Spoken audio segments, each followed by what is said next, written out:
আসসালামু আলাইকুম। রাতে বলতেছে হাসব্যান্ড ভাত খাবে না খিচুড়ি খাবে। রাত ১২টা বাজে তখন। তো ঝটপট আমি প্রেশার কুকারে খিচুড়ি রান্না বসায়া দেব। তো এখানে পেঁয়াজ, আদা, রসুন, লবণ, হলুদ গুঁড়া, মরিচের গুঁড়া, দারচিনি, তেজপাতা, তারপর ধনিয়ার গুঁড়া, তেল দিয়ে ভালোভাবে মেখে নেব। এখানে আমি এলাচ আর লবঙ্গ দেইনি কারণ ঘরে ছিল না। আর এত রাতে দোকানে যাওয়াটাও সম্ভব না। তো ভালোভাবে আমি মাংসটা কষায় নেব ১ম এই প্রেশার কুকারে আগে ২-৩ বার সিটি দেব না, এখানে জাস্ট কষায় নেব। তারপর ভাতের চাল দিয়ে আমি খিচুড়িতে পোলার চাল ব্যবহার করি না। ভাতের চাল দিয়ে আমি খিচুড়ি রান্না করি।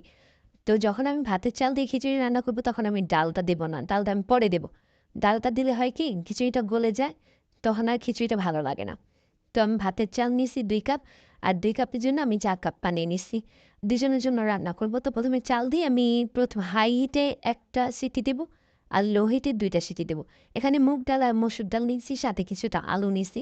তারপর সিটি দেওয়ার পর এখন আমি এই যে চাল, ডাল আর আলু দিয়ে দেব।